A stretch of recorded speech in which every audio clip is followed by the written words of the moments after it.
Hello and welcome back to another edition of the Vegas Squares podcast. We are coming to you from the studio after a wild Week 14 in the NFL. I know you guys have been holding on to your hats because we've been gone for about a week. No matter we were out of town, we couldn't record. Not a problem though. We are back with you. Let's dive right into it, Anthony. And I'd say it was a good week for the NFL. A lot of interesting games, a lot of good matchups. The only black eye, which we'll talk about later, is that fiasco in Jacksonville. But what are your thoughts on what transpired Week 14? Overall, phenomenal week. A lot of good football, a lot of close games, 2 overtime games. Yeah, and then we had the snow plow game in the what was that, Buffalo? Snowblow. That was a hell of a game to watch if you tried to watch it. I think it was a bit unfair to Buffalo that Indianapolis got to wear white uniforms in the snow. Yeah, but Buffalo's used to that snow, so. Yeah, and especially Shady at 150 on the ground. 156. Remember last time he played in Philly when they had that big snowstorm against Detroit? Yeah. He had a pretty good game that week too, if I'm not mistaken. Pretty sure he had pretty close to 200 yards, unfortunately. Yeah, you being a Detroit fan, unfortunately, that hurts you. Jimmy Garoppolo gets another win. He's 2-0 as the starting quarterback. Some interesting storylines. The Broncos finally get off the schneid. Would they lose 8 in a row? Yes. With a shutout. I think a lot of people in Vegas had the Jets on that one, which, I mean, that's why the house always wins, right? Unfortunately, I was on the side of the Jets. Titans laid an egg while the Jaguars showed up and had an interesting, what turned to be a shootout, but had an interesting game. They played pretty good defensively for a while, but Russell Wilson in the fourth quarter never goes quietly. No, even down 3 scores. Yeah. Tried to get them back and had a chance. And we capped it off with a wild offensive showdown. The Ravens and the Steelers, which usually leans more toward their defense, but Big Ben and Joe Flacco we're complementing each other as far as offensive firepower. So let's dive right in. We'll start with a couple games of note. Obviously, the Thursday night game. We'll go back to that. Falcons probably should not have won that game. A lot of turnovers. But the Saints, without Alvin Kamara, he got injured, I believe, in the second quarter.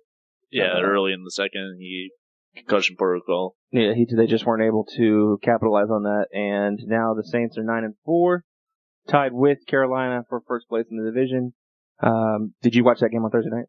Yeah, I was at work, but I'm catching a good piece out of the box. Yeah, so the Falcons win that game, stay in the playoff hunt. No thanks to Matt Ryan in that game. He definitely did his best to give that game away. So it will be interesting to watch the Falcons going forward because they're a team that's still in the playoff hunt. However, they've shown to be still pretty kind of hanging on to that Super Bowl hangover. They just don't seem to be that same team as last year. And you know I've talked about Matt Ryan. I think he's a B-level quarterback at best, but everybody likes to give him that.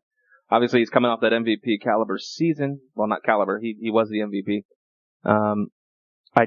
I think Matt Ryan is a tier 2 to maybe tier 2B quarterback. So no, I lean towards that as well. I got him around the same grade as, I would maybe say a step above Matt Stafford, but like Russell Wilson kind of. He's not top 10 though, in my opinion. I don't think he's top 10. I think he may be top 15. I think he falls, as weird as it is, I think he falls just right in the middle of the pack. Yeah, he's not right bad. 15, I mean, you take him over half the league, but there's half the league that I would still take, on the other side. So I don't know. He kind of falls to me.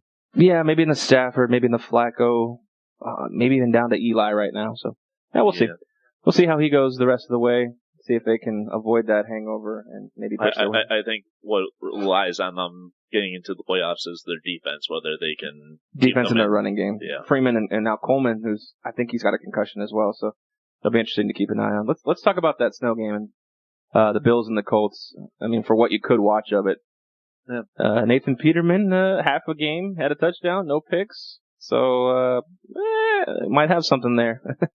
They brought in the Joe Webb train, who I guess led them to a win. Now, you gotta take everything aside. That you can't take anything away from that game other than Adam Vinatieri's sweet sidewinder kick. That was a hell of a kick. Yeah. Unfortunately, he didn't make the one at regulation, at the end of regulation. So that was quite a curve, but not as much as the extra point. Bears Bengals. I can't say I watched the snap. No, and I don't think I'm missing any sleep because I missed the snap. No, Trubisky had already game, 271 yards, a touchdown. Howard was probably the main focus of that game, having 150 yards rushing and 2 TDs. Yeah. If you're Marvin Lewis right now, do you put A.J. McCarron on display? You may start him. I mean, I have to guess Marvin Lewis thinks he's sticking around next year. That's a whole different question. We'll table the Marvin Lewis talk, but if you're Marvin Lewis, you got to think you're going to be here next year. Do you take the last 3 games and put A.J.? I mean, your season's gone. You're 8-8. You're not making the playoffs 8-8 in the AFC. I think it's A.J. McCarron time. It would be nice to see that. I mean, you almost got a second round pick for him in the off season. I mean, I don't think you're going to get a second round pick for him again. I think you got to see what you got with him and see if he's the future, or if he's not anything of promise. You got a pretty solid quarterback class coming out in this draft, and if you're 5-11, you're going to have a top 10 pick. So yes. I think it's the A.J. McCarron time now. Marvin Lewis needs to make that change. So we'll see if he does that. But again, I didn't watch a single snap, and I'm okay with that. Not watching that game. That might have been one of the clunkers. Yes. Packers and Browns, I thought would be a clunker. Turned actually into an interesting game. I mean, Cleveland's going to Cleveland, I guess, right? Yes. Kind of like Detroit going to get the Detroit ways. 21-7 going into the fourth. Then the Browns were like, nope, I'm good. This is good enough for me. Yeah. 45 minutes of football, and I had to call quits. Pretty much, yeah. Holy cannoli. I mean, I'm used to the Lions doing that crap, but... I mean, Brett Hundley, 3 touchdowns. Devontae had 2 of them. Devontae Adams. Crowell had a nice game for Cleveland, but it just, I don't know. I mean, it just wasn't enough. And does Cleveland have a bet at William Hill that they're going to go 0-16? They must. I mean, they must have remembered that. Like, there's actually, I've heard this from somebody that was playing in the room earlier today. In Cleveland, they actually have a parade set up if they go 0-16. Sweet. So that's a parade I'd like to see. They don't want to blow that, I guess. No, everybody loves a parade, no matter what it's for, right?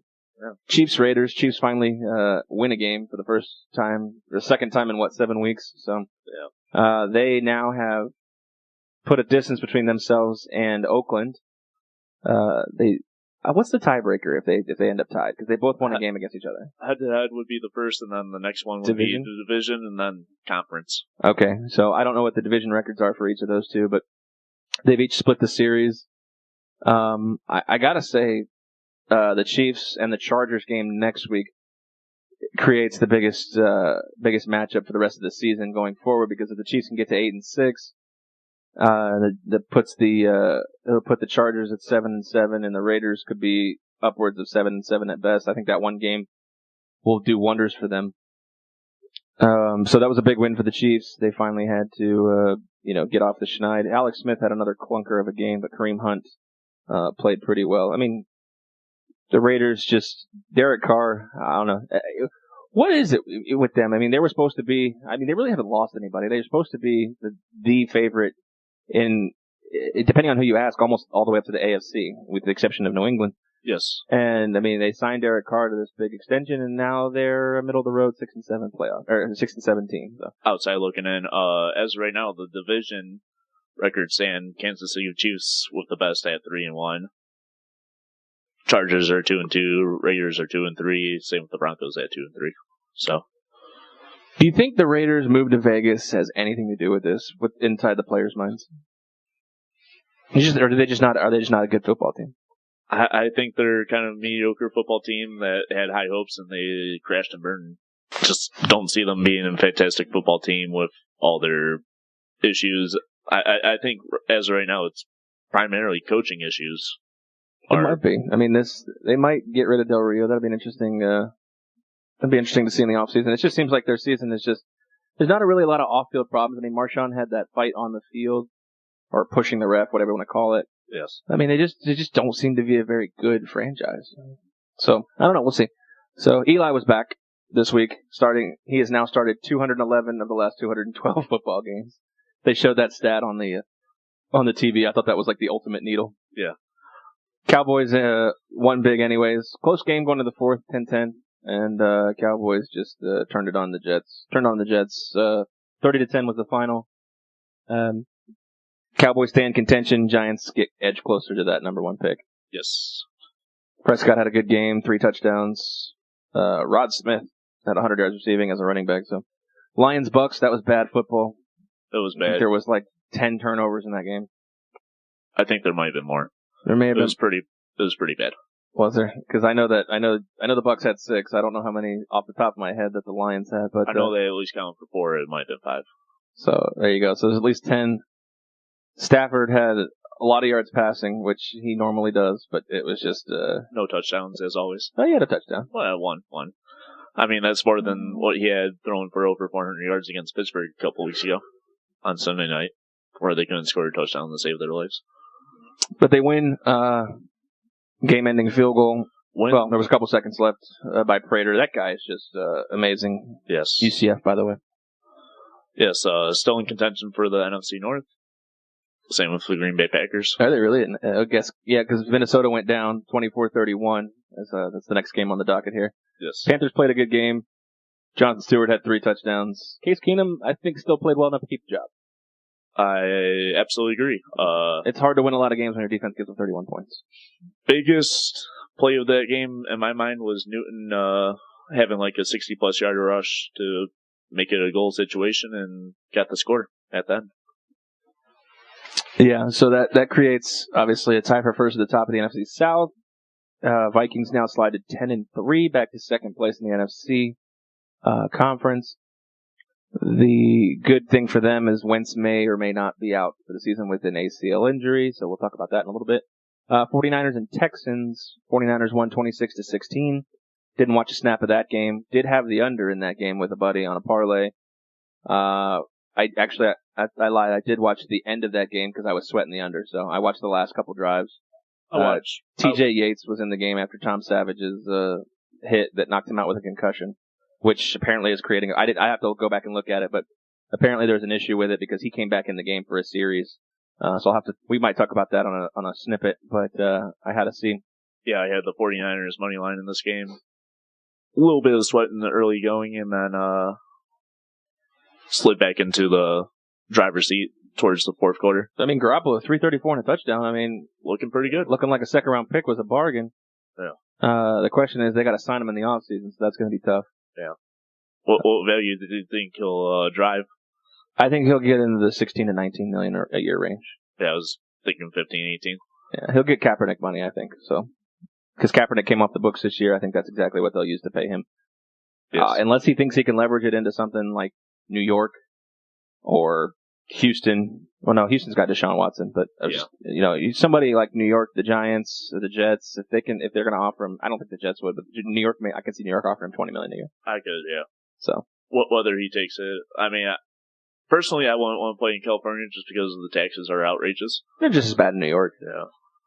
The problem with it is that the cupboard's so bare, so he would almost have to extend his talents farther reaching than a place like New York, who has an Odell Beckham Jr., who actually has a defense that's been financially invested in.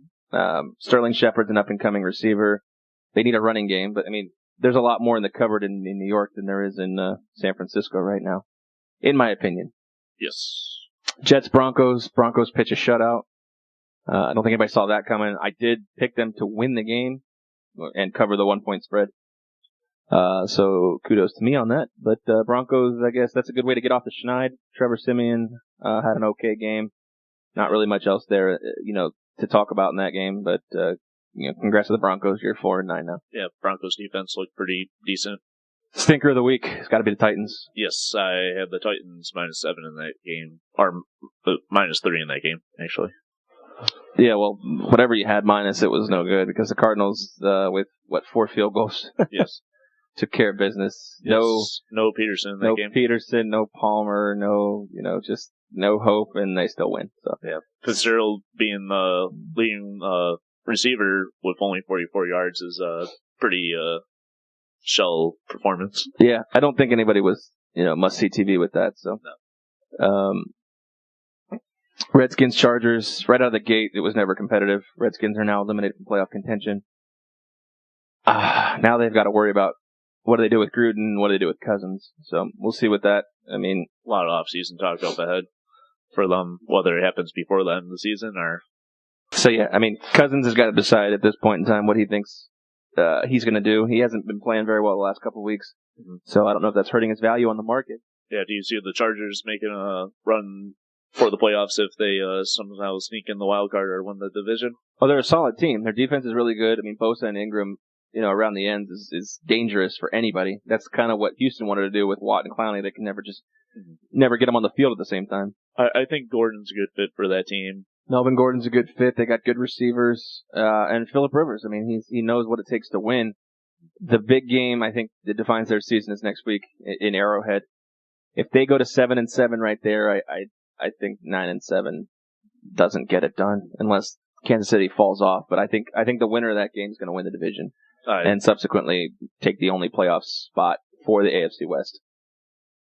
Unless somehow another team can backdoor somehow, but highly unlikely. It's highly unlikely. I mean, I think in the AFC, you're going to need 10-6 at minimum to go. Yeah. I'm pulling up the standings right now, but the Chargers out of the gate, I mean, they just beat down the Redskins. So they look good. I mean, they started out 0-4. You can't dig yourself in a hole like that every week, which I think is their problem. Every year they dig themselves in that hole. Yes. So you got, what do you have? You have New England, Pittsburgh, Baltimore. Yeah, Jacksonville, Tennessee is probably going to take a spot here unless they implode. Yeah. I just don't think 9-7 is going to get it done because I think there's enough teams. So yeah, the AFC 9-7 may get it done, but I'm going to err on the side that they need to go 10-6. So they need this game next week against Kansas City. Otherwise, it's a bust. Yeah, like I said, it's a smaller chance. You got to work hard. I mean, they're no stranger to working themselves out of a hole. So. Yeah, it's kind of like how Tampa Bay last week of the season last year needed a whole bunch of crap to go right for them. That's a little different. Yes, they had a 0.0002% chance. But you're saying there's a chance. Eagles beat the Rams in LA, which is a big win for them. However, there was a big loss for them too. Yes. Carson Wentz's injury. They fear it's a torn ACL, although nothing has been confirmed yet. I saw the play. It looked okay in real time, but obviously I can't speak for a person's injury. The thing that made me sick in this game was that a lot of people had the Rams 2.5 on the second half line, and that nasty play at the end where Tavon Austin throws it away and Philadelphia scores did not. Yeah, that was gross. You got to be sick to your stomach in spots like that. I had that happen against. Or even if you teased it. Well, either way. Screwed, yeah. So that was gross to a lot of people. I didn't have it, thankfully, but you see plays like that happen when you're watching it live, and you're like, oh, that just fucked up so much. I'm sure it fucked up a whole lot of teasers too. So yeah, I'd have to be interested to see the swing on that one if any of the sports books broadcast their swings on that, whether positive or negative. Sometimes they'll put out something like that. Yeah. Yeah. What do you think? Your thoughts on Foles coming in as quarterback? Do you think he has what it takes to lead the Eagles? Yeah, let's get through the NFL slate, and we'll talk about that right off the backside of the wrap up here. But he played fine in the game, obviously well enough to maintain the lead. Yes. There's no shortage of offense, clearly, in this game. 78 points scored. Seahawks and Jaguars, what was a defensive battle in the first half turned into a shootout in the second half, so that was fun. Yes. We'll talk about the kerfuffles and the scuffles at the end of that game here on the backside of this recap. But Jaguars are 9-4, have firm control of the division. Yep, that's in their hands.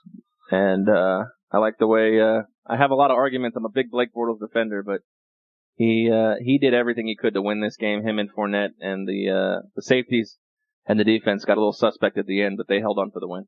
Yes. Yeah, I had the Seahawks in this one, but I'm also happy that they lost. Gives my Lions a little stronger shot of backdooring into a wild card spot. You like the word backdoor, don't you? Yes. You're weird. Indeed. So then the final game of the night was Ravens and Steelers, which turned into a shootout. I didn't watch too much of this game. I had some errands I had to run and shit I had to do. That one turned into a shootout as well, like you said. Usually that's a defensive battle, but turned out tonight that they found the painted grass a lot. Yeah, Big Ben had over 500 yards. Yeah, 500 yards. Third time in his history. Antonio Brown's just a freaking catch machine, yards machine. Yeah, if you have them on fantasy, you're looking pretty good. Yeah, that loss was a sting to the Baltimore Ravens. They're still in playoff contention. Right now they'd be on the 7th seed looking out, but Buffalo Bills still in there, man. Yep. Overtime win helped them out. Yeah, I just can't seem to figure out what they want to do, because it's like they dump off their players in the beginning, looks like they're tanking, then they actually come out to a good start, then they flatline in the middle. They're still a playoff team right now, so yep. It's going to be an interesting. You have right now the AFC, the division leaders, and then you have Tennessee and Buffalo in your wild cards. I mean, everybody down to Miami at this point is still in it. I mean, the Jets are mathematically in it, but hey, come on, let's be serious. They got to play New England one more time, and they got to go through Miami and Buffalo, if I'm not mistaken. Plus the Jets. Plus they're the Jets. So, I mean, but, I guess the NFL never count anybody out. I mean, I guess everybody all the way to the Bengals are still in realistic playoff contention. But, I mean, let's take it seriously. Yeah, Pittsburgh, New England, Jacksonville, and KC, they're the division leaders right now. Tennessee and Buffalo.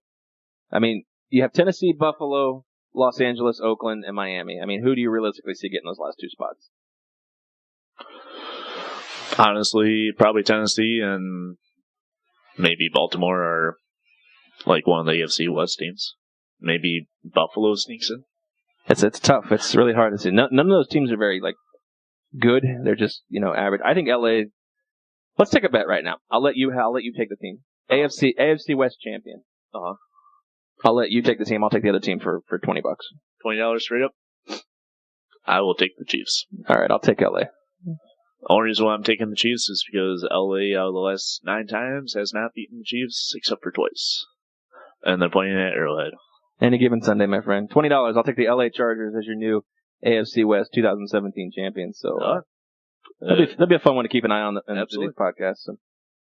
Jags or Titans? No money, just Jags or Titans. I still like the Titans. Still like the Titans? Yes. All right. We'll put 5. I'll take the Jaguars. All right. Since you took the team I didn't want, so we'll put a little sugar on it. All right, deal. So let's that's the wrap up of Week 14. Let's move on to some of the storylines that happened in Week 14. You talked about the Wentz injury. We talked about the fights in Jacksonville. Let's move into the Wentz injury and what it means going forward, because obviously this is the talk of Week 14 that's off the field. I mean, Carson Wentz had the Eagles playing just fantastic football, even though Foles stepped in, they still won. What does Foles mean going forward? Because Foles has played before. Yes, he has. Foles has played on a winning Philadelphia Eagles team before. Yes.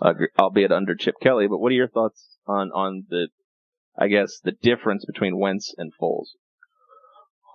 Wentz was grabbing that team by the horns and just leading them powerfully forward with this team. I mean, Foles has that experience, like you were saying. Granted, it is a different team. We have 3 weeks to have them develop. They are guaranteed a playoff spot, whether they get a bye or not. Well, that's the question is, they won the NFC East, so they're in the playoffs. They're no worse than the 4 seed. Yes. They're 10-3 right now, if I'm not mistaken. 11-2. 11-2. Okay, 11-2 right now. So you have an 11-2 Philadelphia Eagles team who is first place right now. Yes, first in the NFC. I got to pull up the rest of their schedule, so hopefully I can get that. But what do you do if you're Doug Peterson? Do you try to play for that home field advantage, or do you try to keep everybody else healthy at this point? If I'm him right now, I would play the next week like a normal game. Let Foles try and grab the reign of the whole situation, kind of like Wentz. I mean, you're at the Giants. Your final 3 games are Giants, Raiders, and Dallas, and none of those are going to be the division. So you got the Giants in New York, which is a train ride away, and then you got 2 home games to finish the year. One on Christmas. Yes. I think this week they go at it like a normal game. I think they can beat New York and Oakland with Foles playing a regular style game. Yes. I think Week 17 they mail it in. They might rest, and you have to. I mean, if they win those 2 games, they're 13-2, and they're gonna get a bye no matter what. They may not get home field advantage because depending on what the Vikings do, it's a tough situation. I almost think you take the last 2 weeks off. I think you're right with playing New York. I think you can beat New York, play a steady game, run a game plan to just kind of get in, get out, win by 10 points, and be done. I think if you do that, you're 12-2. Worst case, you go 12-4. I think that you're gonna get a 1 or a 2 seed at 12-4. I don't know who the rest of their team is as far as their third string quarterback, but I mean, on the flip side, Foles needs the reps. Yes. But can you risk injury to your second guy? No. At that point, the risk reward's almost too high. You maybe put Foles in for a half. I mean, Foles is a veteran. It's not like he doesn't have the reps from previous. It's not like he doesn't have the previous experience. Yes, but he also it's a changed Eagles team. I understand that. I mean, what I'm saying is that he runs with these guys in practice every week, so it's not like he's unaware of them. You'd be putting in Matt McGloin at that point if you went to your third string quarterback. I don't see them signing anybody except for a practice squad guy. So I mean, I think Matt McGloin. I think Foles goes next week, but I think you gotta maybe play him like a preseason game, like first half. Yeah, because Carson's not coming back. If that thing's torn, maybe 2 or 3 drives and go from there. Yeah, so I mean, he's scheduled to undergo an MRI tomorrow. But they are NFC East champs, and that's something to be excited about right now. Obviously, Philadelphia doesn't think that way. Fans are holding their breath. Yeah, they finally have something cooking here. They definitely weren't the favorite coming in. No, that's true at all. That's not. I mean, that is true. I think Foles will be fine. I just think they got to manage him the right way, because if he gets hurt, then you shut her down, and you shut down the season at that point. So, we'll see. I mean, Carson's probably done for the year. Obviously, a Philadelphia fan doesn't feel good about that, but I think Foles is a capable backup. Does he lead you to the Super Bowl backup worthy? No. But with that bye week, only having to win 2 games may be a benefit to them. So we'll see. That'll be an interesting spot to keep an eye on. Yes. So in Jacksonville, there was some brouhaha. And of course, at the forefront of it was that fucking douchebag, Michael Bennett. I'm fucking sick of his shit. Yes. Michael Bennett decides he wants to be a fucking 4-year-old child and go and tackle people when they're in victory formation. Grow the fuck up. I'm so sick of his bullshit. It more so makes me think that his little tirade against the Las Vegas police is a crock of horse shit. The more and more he exposes himself as a complete asshole, the less and less I tend to believe him. And, by the way, the NFL, if you're listening, the Walter Payton Man of the Year nominee, you can kiss my ass with that. He is a walking piece of shit. So, take that for the bay. Yes. Indeed, definitely, ugly play led to more ugliness. I think they should strip him of the nominee. I think they should. Absolutely. Right now, he should be stripped of that nomination. Walter Payton Man of the Year, you got Thomas Davis, you got Larry Fitzgerald. You get the crack research staff to find those players. But, I mean, Walter Payton Man of the Year, I think of Fitzgerald, I think of Thomas Davis. Those are the guys I look at as far as nominees. Obviously, Walter Payton. I'm trying to think of who else is on that list. Drew Brees is on that list, I know that. Michael Bennett should not even be considered. And not just because of this, but for a lot of different things. Yes. And you're free to disagree with that, but you're not changing my mind on that. Please hit us up on Twitter if you feel different in that. But who else? We got Kurt Warner, I know is in there. Who else? Oh, Eli's been a Man of the Year. I think it's pretty cool about speaking of Man of the Year that they let them wear those uniform patches. Yes. For the rest of their careers. I thought that was pretty cool. Yes, definitely very interesting. What are your thoughts on Michael Bennett there?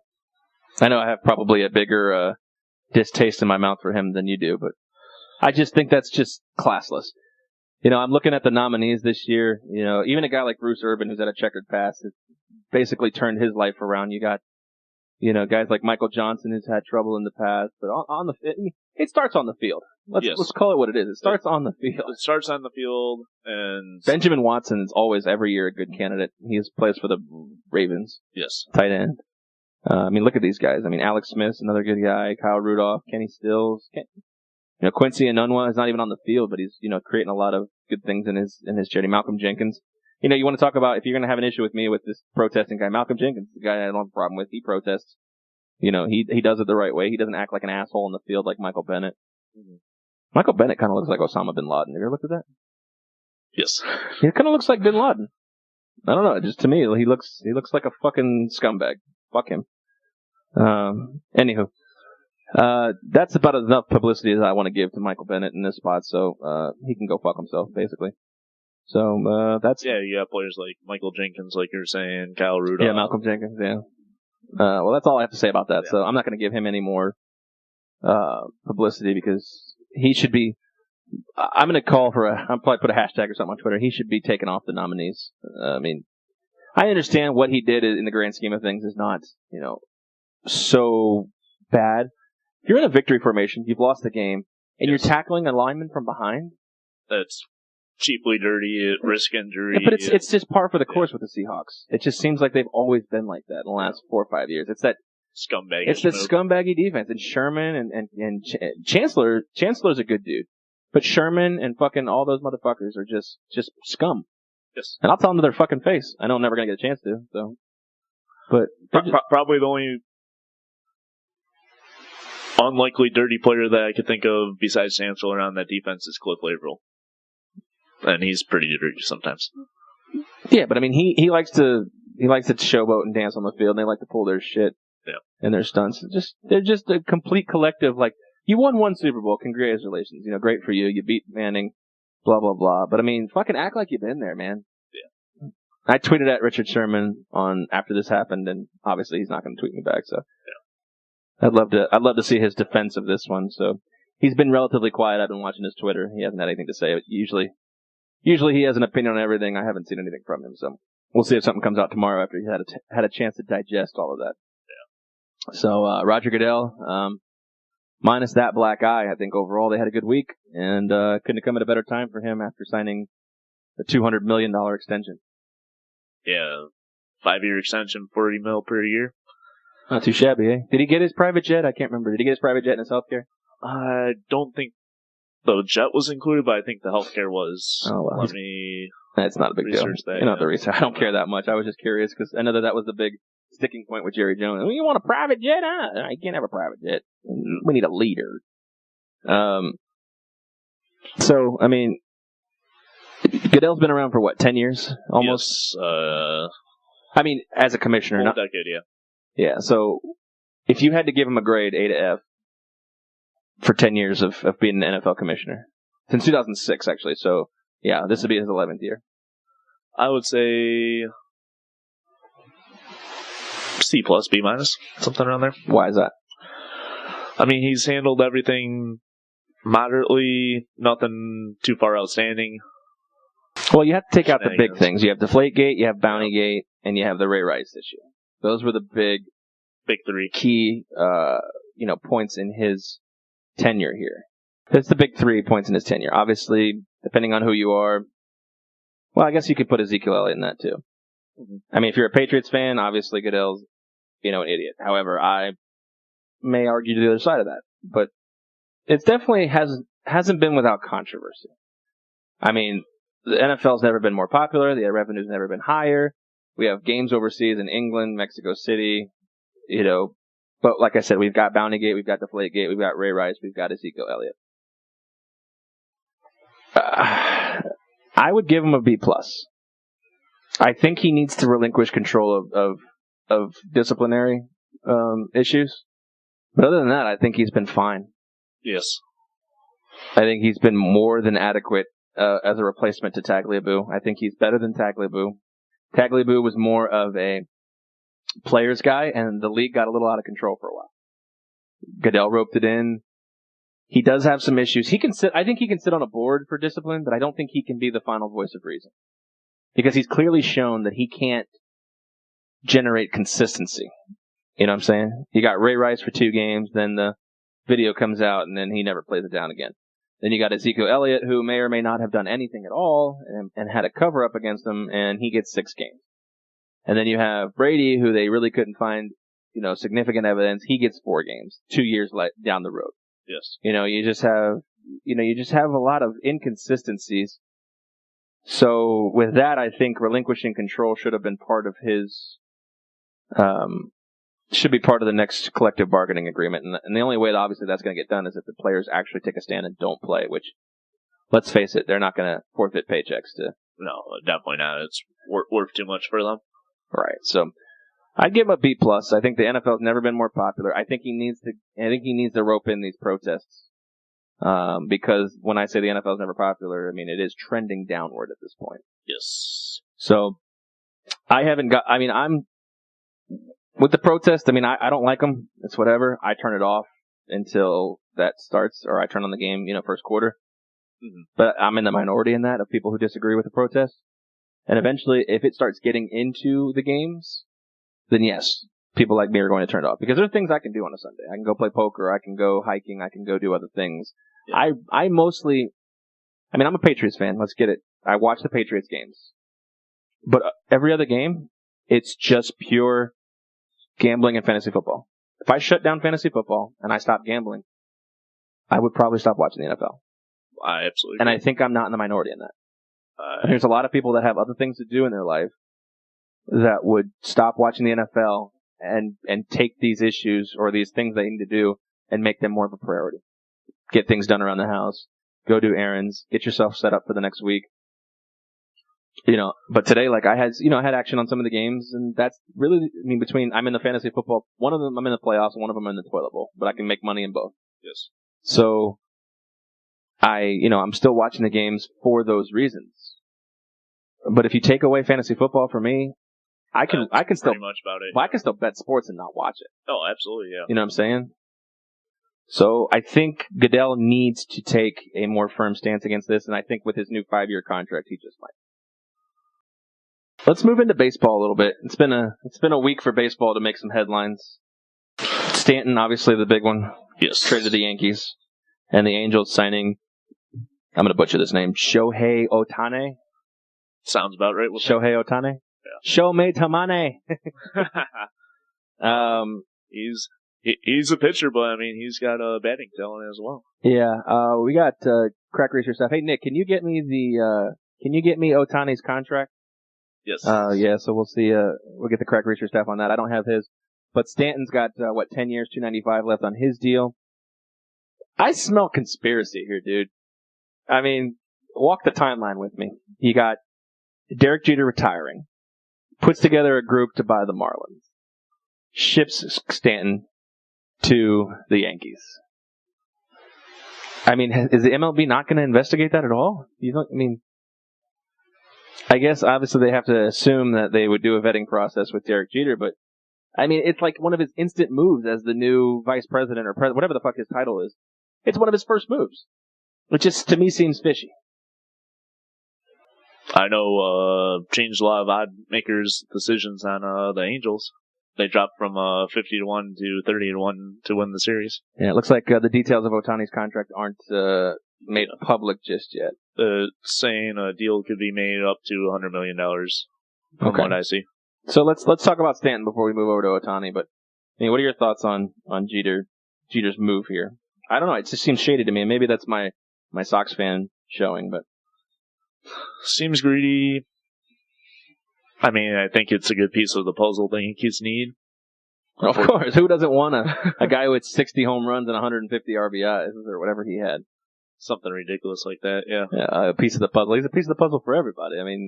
The guy is a fucking NL MVP. Yes.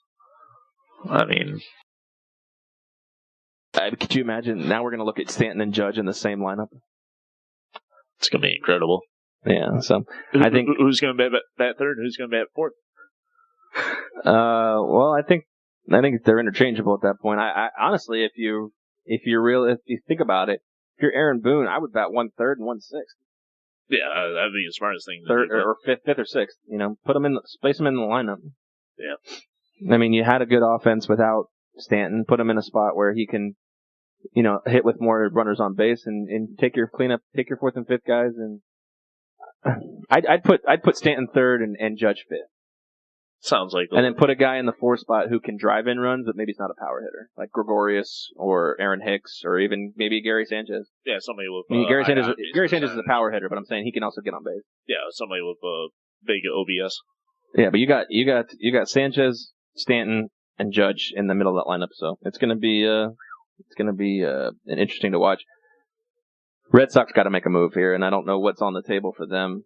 They didn't really seem interested in Ohtani, which is fine. I wasn't really too high on him anyways. Stanton's move came out of nowhere. I mean, the Red Sox really couldn't go after him because they weren't listed on the teams he wanted to go to. Yes. I don't know a lot of the bats out there as far as MLB free agents. I mean, JD Martinez might be the counter answer, but I mean, how much are they going to have to pay him? Or will he leave Arizona? I don't know if Arizona can offer him that money. I mean, they could. I mean, there's no salary cap, and I think JD's going to get 120 to 150. So we'll see. I think he's worth it. So I don't think anybody's worth it. Well, I know what you're saying. I'm just fine with you.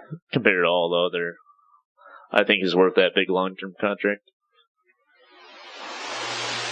So, but yeah, let's talk about Ohtani. I mean, a lot of teams made cleared international cap room for him, trading away some guys. The Mariners seem to be the most active, but I talked to a couple people and they said that Ohtani felt like that he felt at home with LA.